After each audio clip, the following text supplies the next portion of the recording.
It's finally October in St. Louis and spooky season is here. So let's dissect one of the most widely known spooky stories of all time that actually occurred right here in the city and visit some spots where it occurred. This, of course, is The Exorcist, the successful novel and movie of the same name. It won many awards as well as being the first horror movie to be nominated for Best Picture. After adjusting for inflation, it is the highest grossing horror film of all time, coming in at over $3 billion.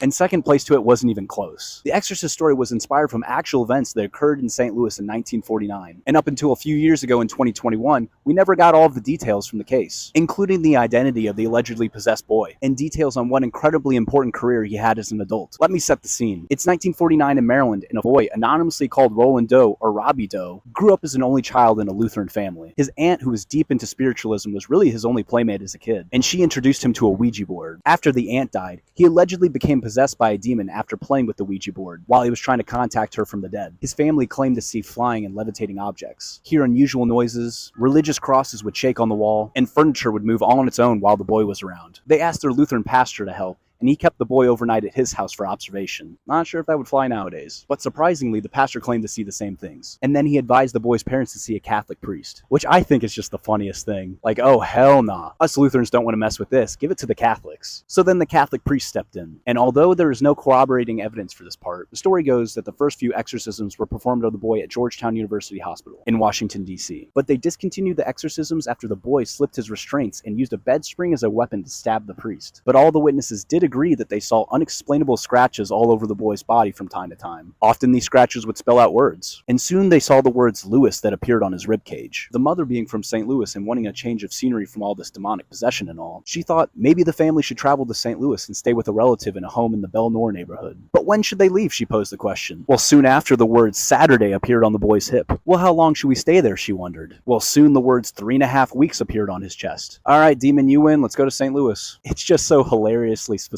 I was hoping the sequence would continue like, oh, what should we eat while we're there? And then the words toasted ravioli appear on his forehead. Anyway, in St. Louis, they pulled together the Exorcist Dream Team, which consisted of Father William Bodern, who graduated from SLU and also taught at SLU and SLU High. He is buried here in Calvary Cemetery in North City. They also had Father Walter Halloran, who also went to SLU and taught at SLU High. These priests and other witnesses also saw the demonic signs, like the boy speaking in a strange voice, and showing aversion to Christian imagery, and the strange phenomenon of flying and shaking objects, and more body scratches that spell words like hell and evil. It even got violent at one point as the boy broke Father Halloran's nose. In total, they got permission from the Archbishop to perform nearly 30 exorcisms on the boy, and they all took place in St. Louis. First at the relative's Belnor home, then here at St. Francis Xavier's Church on SLU's campus, then at the Jesuits' White House Retreat Center, and the recently closed Alexian Brothers Hospital, which is also known as St. Alexius Hospital or South City Hospital. Here at the Alexian Brothers Hospital, the story did come to an end. On Easter Monday in 1949, after his last exorcism ritual, the boy said he saw a vision of St. Michael with a flaming sword battle the devil and his demons to set him free. But here's something crazy. His family went back to Maryland, and the boy, only known by the alias of Ronald Doe,